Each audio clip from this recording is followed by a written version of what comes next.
안녕하세요. 담백한 대출 박순호 대표입니다. 저는 연간 약 5천 건의 대출 상담을 하면서 대출 승인과 거절 사례 등에 대해서 너무 많은 건들을 접하게 되었는데요. 대출 거절 통보를 받고 이런 생각 해보셨을 겁니다.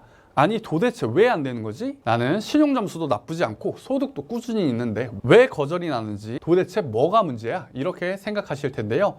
믿고 있던 대출 신청이 거절 처리가 되면 정말 크게 당황하게 되고 작은 계획까지 꼬여서 큰 문제로 이어질 수 있습니다. 더 심각한 것은 주택 매매 계약을 했다든지 또는 큰 자금이 들어갈 계획을 세워놓으신 분들이라면 더더욱 심각한 상황에 놓이며 눈앞이 깜깜해지실 텐데요. 하지만 걱정 마십시오. 오늘 이 영상에서는 은행에서 알려주지 않는 대출 거절의 이유 5가지에 대해 말씀드리고 그 해결책에 대해서도 말씀드릴 테니 대출 신청 전 이 5가지 꼭 체크해 보시길 바랍니다. 대출 거절의 이유 첫 번째, 바로 낮은 신용 점수입니다. 가장 기본적이지만 놓치기 쉬운 부분인데요. 신용 점수는 크게 2가지로 나이스 점수와 KCB 점수가 있습니다. 각각의 금융권에 따라서 2개 중 1개의 신용점수만 보거나 둘 다 보는 경우가 있는데요. 금융사에 따라 대출이 가능한 신용점수가 있습니다. 몇 점 이상에 대해서는 대출이 가능하고 몇 점 이하는 컷오프라고 해서 대출 신청 자체가 안 되는 신용점수는 단순히 연체만 없으면 되겠지 하는 수준이 아닙니다. 카카오뱅크나 토스뱅크 등을 이용해서 본인의 신용점수, 나이스, KCB 점수를 우선적으로 확인하는 게 중요하시고요. 700점 중반 이하의 점수를 갖고 계신다면 거절될 확률이 올라가게 됩니다. 현금 서비스와 카드론을 받은 경우 신용점수가 급락하게 되어 있습니다. 소액을 나눠서 여러 번 받는 경우도 더욱 심한 악영향을 미쳐 점수가 많이 떨어지게 되어 있는데요. 이러한 현금 서비스, 카드론과 같은 경우에는 대출 준비 과정에 있어서는 급하다고 무턱대고 받지 마시길 바랍니다. 또한 꿀팁을 드리자면 단기에 받은 현금 서비스 카드론이라도 빠른 시일 안에 상환하게 되시면 기존의 신용점수로 원상복구가 될 수 있고요. 내가 필요한 컷오프선 이상의 점수가 필요하다. 예를 들어 나이스 점수 10점이 부족해서 10점을 더 올리고 싶은 경우에는 카카오톡, 토스뱅크의 신용점수 올리기 기능을 활용하시면 본인의 정상적인 금융 기록 등을 통해 단기의 점수를 10점에서 20점까지도 올라가실 수가 있고요. 그렇게 하더라도 점수가 안 오르신 분들은 올크레딧, 나이스지킴이 등 신용평가사 콜센터에 직접 전화를 하셔서 가진 부채 중 어떤 부채를 갚아야 내가 원하는 점수만큼 올라갈 수 있는지를 미리 상담 받으시고 점수를 올리실 수 있습니다. 대출 거절 사유 그 2번째는 바로 DSR 소득요건입니다.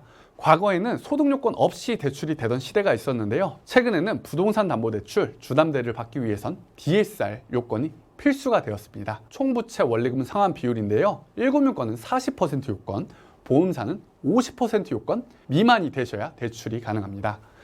부동산은 정말 비싸신데 내가 갖고 있는 소득 증빙이 어려우신 주부라든지 은퇴하신 고령자분들과 같은 경우에 많이 발생을 하게 되어 있는데요.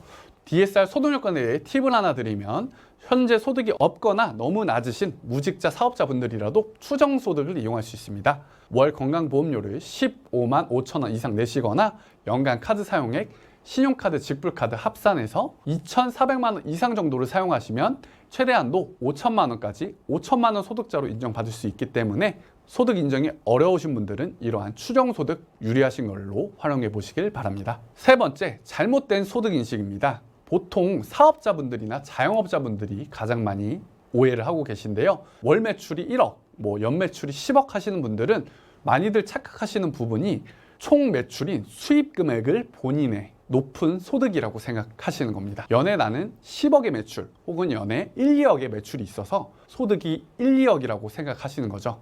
하지만 은행에서 인정받을 수 있는 인정소득은 사업자 기준 수익 금액이 아닌 신고된 아래 칸의 금액, 소득 금액입니다. 따라서 현 시점 24년도 소득 금액 증명원을 떼어 보시고요. 사업자라면 소득 금액이 본인이 인정받을 수 있는 소득입니다. 따라서 아래 칸의 소득 금액을 확인해 주세요. 4번째는 감정가의 하락입니다. 우리 담보대출의 경우 보통 KB 시세 또는 테크 시세를 기반으로 대출이 나가게 되는데요. 일반적인 KB 시세가 있는 아파트 물건이 아닌 다세대 다가구라든지 혹은 시세가 없는 나홀로 아파트 등은 감정가를 기반으로 받고 있습니다. 근데 여기서 문제가 발생합니다. 내가 생각하는 아파트 거래가는 3억, 4억이 될 것 같은데 실제 감정을 넣어보면 감정가가 3, 4억이 안 나오는 2억, 2억 5천 이런 식으로 생각한 거래가나 호가 대비 감정가가 낮게 나오는 경우가 있는데요. 대출 기준에 있어서는 시세 정보가 없을 땐 감정가 기준으로 대출액이 나오기 때문에 감정가를 기준으로 대출 금액을 계산하셔야 됩니다.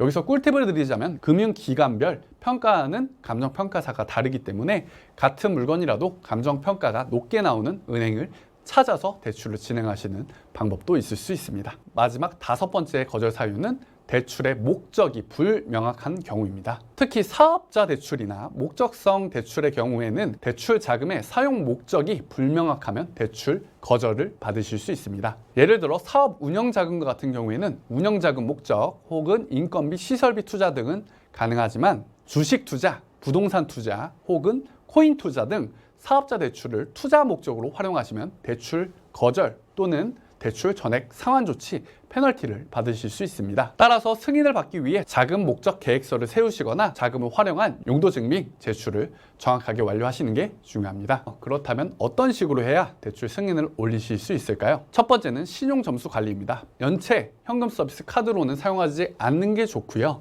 신용카드 같은 경우에는 한도액 전액이 아닌 30% 비율 이내에서 사용하시는 게 유리합니다. 두 번째로는 소득 증빙 강화인데요. 소득을 본인의 소득에 맞게 정확하게 높게 신고를 해 주시거나 아니면 소득이 2,400 미만으로 낮으신 경우 건보료나 카드 사용액을 바탕으로 추정소득 5천만 원까지 인정받는 게 유리하십니다. 다음으로는 대출 받을 때 DSR 요건 개선인데요. 대출 만기를 길게 할수록 대출 금리는 낮을수록 대출 DSR이 개선됩니다.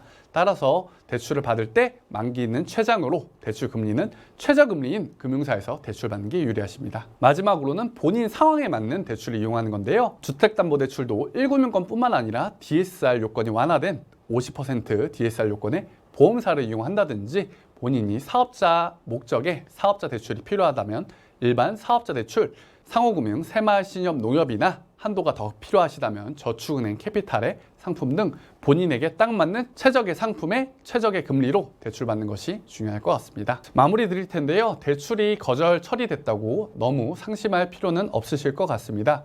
앞서 말씀드린 5가지 요건에 대해서 충분히 고려해 보시고 사전에 검토를 통해 준비하신다면 본인에게 딱 맞는 최적의 금융사 대출을 받으실 수 있을 겁니다.